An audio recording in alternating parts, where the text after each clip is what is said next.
Bismillahirrahmanirrahim. Assalamualaikum warahmatullahi wabarakatuh. Sidang pendengar yang dimuliakan, di dalam sejarah Islam terdapat pelbagai siri peperangan yang telah berlaku. Antara peperangan yang sangat terkenal di dalam sejarah umat Islam adalah peperangan Badar. Perang Badar merupakan peperangan yang terbesar di dalam sejarah Islam.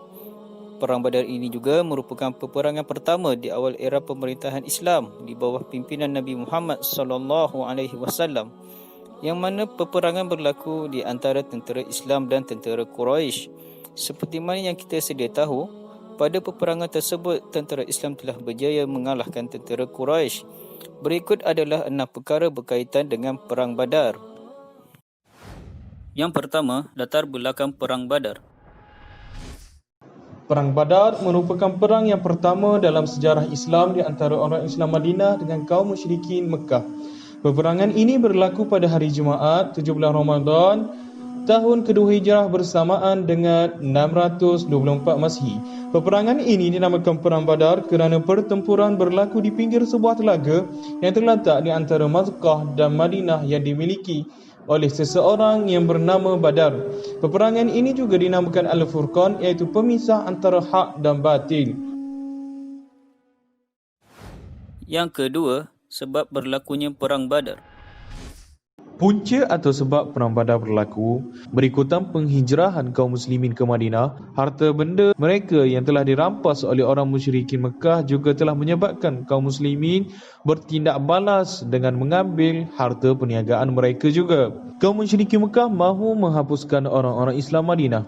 Tujuannya ialah supaya kaum muslimin tidak lagi menghina atau mencela tuhan-tuhan mereka.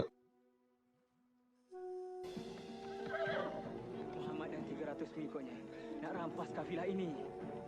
Pergi ke Mekah. Arahkan mereka hantar tentera secepat mungkin untuk melindungi kekayaan ini. Yang ketiga, proses berlakunya perang Badar. Sebelum pertempuran berlaku, 6 orang yang terdiri daripada 3 orang muslimin dan 3 orang musyrikin berlawan antara satu sama lain. Pihak muslimin diwakili oleh Ali bin Abi Talib, Hamzah bin Abdul Muttalib dan Ubaidah ibn Harith. Sementara pihak musyrikin diwakili oleh Al-Walid bin Uthbah, Uthbah ibn Rabi'ah dan Syaibah ibn Rani'ah. Ketiga-tiga pahlawan Islam telah berjaya membunuh ketiga-tiga panglima musyrikin tersebut. Berlaku pertempuran hebat antara kedua belah pihak. Kaum muslimin yang bilangannya hanya 313 orang menentang musuh yang jumlahnya seramai 1000 orang. Rasulullah SAW memohon pertolongan dan perlindungan kepada Allah Subhanahu Wa Taala agar umat Islam berjaya menentang orang-orang musyrikin dan Rasulullah SAW diperkenankan oleh Allah. Firman Allah Subhanahu Wa Taala dalam surah Al-Anfal ayat 9 yang bermaksud, ingatlah ketika kamu memohon pertolongan kepada Tuhan kamu, lalu dia perkenankan permohonan kamu, yakni dengan firman-Nya, sesungguhnya aku akan membantu kamu dengan 1000 bala tentera daripada malaikat datang berturut-turut. Yang keempat, akibat daripada perang Badar. Antara akibatnya ialah, yang pertama, 70 orang kaum musyrikin terbunuh termasuk Abu Jahal dan Umayyah bin Khalaf. Yang kedua, 14 orang tentera Islam mati syahid. 70 orang kaum musyrikin ditawan.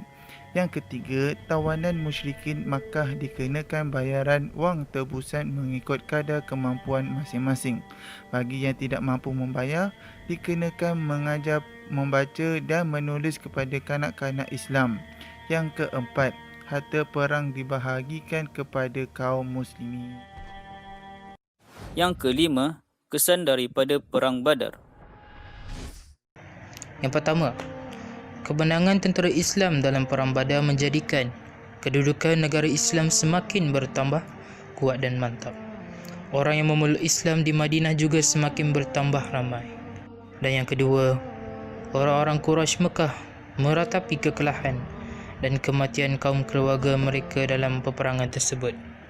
Dan yang ketiga, kaum musyrikin Mekah tidak berpuas hati dengan kekalahan mereka dan menaruh dendam untuk menuntut bela. perasaan dendam mereka inilah punca kepada berlakunya peperangan. Yang keenam, ibrah daripada Perang Badar. Apa yang kita dapat lihat daripada ibrah ataupun pengajaran daripada peperangan Badar ialah Nabi dapat ketenangan, iaitu orang Quraisy berhenti peperangan antara persaudaraan antara kabilah Mekah dan Madinah. Nabi telah banyak menghabiskan masanya dengan sebarkan dakwah kepada raja dan pemerintah di luar Madinah seperti di Bahrain, di Rom, di Parsi untuk sebarkan agama Islam. Oleh itu, marilah sama-sama kita menjadikan peristiwa peperangan Badar ini sebagai pembakar semangat untuk kita terus menyebarkan agama Islam ke seluruh pelosok dunia.